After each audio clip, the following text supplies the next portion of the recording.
एक बार फिर अनंत कथा सागर के चैनल में आपका स्वागत करता हूँ इस नई कहानी के साथ। ये कहानी आपको सिखाती है कि सफलता का राज संयम यानी धैर्य, पेशेंस और अपने दिमाग को संतुलन में बनाए रखना है। छोटी सी कहानी है। एक गांव में एक बढ़ई रहता था। शरीर और दिमाग से मजबूत था। एक दिन उसके पास के गांव से एक अमीर आदमी ने फर्नीचर फिट करने के लिए उसको बुलाया। जब वहाँ का काम खत्म हो गया तो लौटते वक्त शाम हो गई थी, तो उसने काम के मिले पैसों की एक पोटली बगल में दबा ली और ठंड से बचने के लिए कंबल ओढ़ लिया। वो चुपचाप सुनसान रास्ते से घर की ओर रवाना हो गया। कुछ दूर जाने के बाद उसको अचानक कुछ लुटेरों ने घेर लिया। अब डाकू शरीर से तो बढ़ई से कमजोर था, पर उसकी कमजोरी को बंदूक ने छिपा रखा था। अब बढ़ई ने उसे सामने देखा तो लुटेरा बोला, जो भी कुछ तुम्हारे पास है वो मुझे दे दो, नहीं तो मैं गोली मार दूंगा। सुनकर बढ़ई ने पोटली उस लुटेरे को थमा दी और बोला, ठीक है, ये रुपए तुम रख लो, मगर घर पहुंचकर मैं अपनी बीवी को क्या बोलूंगा? वो तो यही समझेगी कि मैंने पैसे जुए में उड़ा दिए होंगे। तुम एक काम करो, अपने बंदूक की गोली से मेरी टोपी में एक छेद कर दो ताकि मेरी बीवी को लूट का यकीन हो जाए।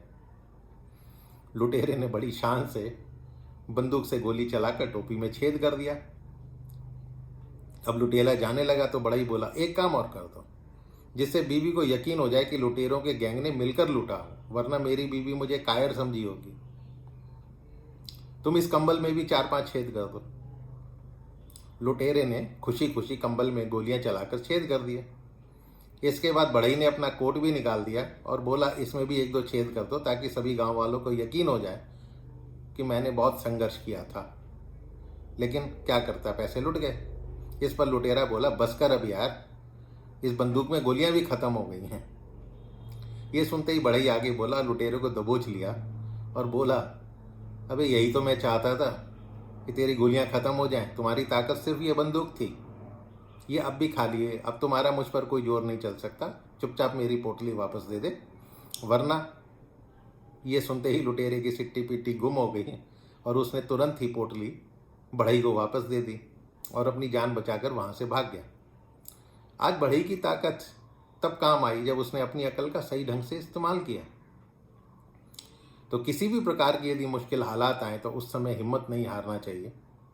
निडरता से, निर्भय होकर अपने दिमाग का, अपने मस्तिष्क का इस्तेमाल करना चाहिए। तभी हम मुसीबतों से आसानी से निकल सकते हैं। तो इस सफलता का